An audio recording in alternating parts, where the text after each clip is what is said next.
জন্মাষ্টমীর সময় সাধারণত তালের চাহিদা বাড়ে বাজারে। অনেক বাড়িতে গোপালকে তালের বড়া, তালের ক্ষীর দেওয়া হয়। আমাদের বাড়িতে দুটোই হয়।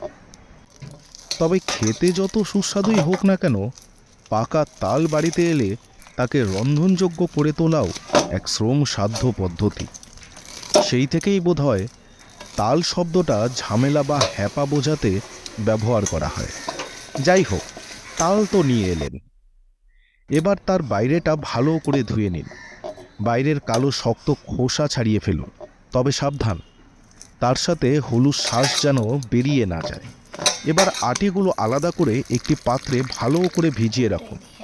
ঘণ্টাখানেক ভিজিয়ে রাখলে আঁশগুলি একটু আলগা হয়ে যাবে।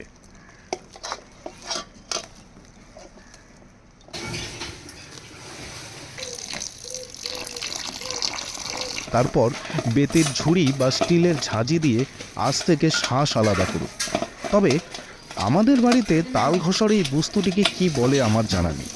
সেই দিদা ঠাকুমাদের আমল থেকে দেখে আসছি। শুনছি এটা নাকি আমার দিদার নিজের হাতের তৈরি করা এক প্রকার অক্ষয় বস্তু, সেই প্রজন্ম থেকেই চলে আসছে। খুব কদর তার। বিভিন্ন সময় প্রতিবেশীদের কাছেও তার ডাক পড়ে। যাই হোক, তালের কথায় ফিরি। প্রয়োজন মতো জল মিশিয়ে আঁশ থেকে সবটা শাঁস বের করে নিন। আটিটা একদম ফ্যাকাশে হয়ে গেলেই বুঝবেন আপনার কাজ আপাতত শেষ। এরপর ছাঁকনির মাধ্যমে শাঁসটা খানিকটা ছেঁকে নিন, এতে অতিরিক্ত আঁশ বাদ পড়ে যাবে।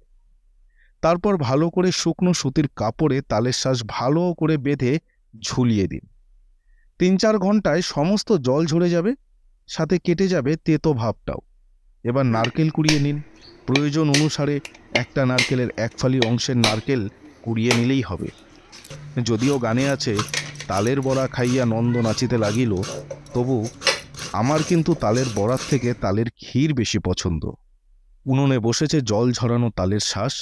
মা মাঝে মাঝে হাতা দিয়ে নেড়ে দিচ্ছে যাতে কড়াইয়ে না লেগে যায়। মাঝারি আঁচে বেশ খানিকটা সময় ধরেই চলছে এই পদ্ধতি। তালের রসে এবার মেশানোর পালা পুড়িয়ে বা গ্রেট করে রাখা নারকেলের। প্রয়োজন মতো নারকেল ও চিনি মিশিয়ে হালকা আঁচে নেড়ে যেতে হবে।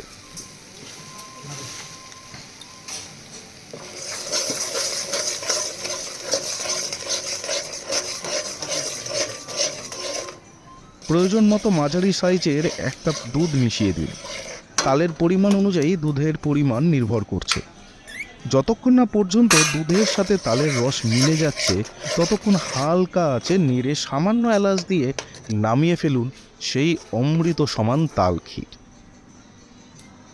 এরকম আরও অথেন্টিক বাঙালি রান্না দেখার জন্য প্লিজ সাবস্ক্রাইব, লাইক, কমেন্ট ও শেয়ার করুন আমাদের চ্যানেল সোল ফুড ক্রিয়েশনকে।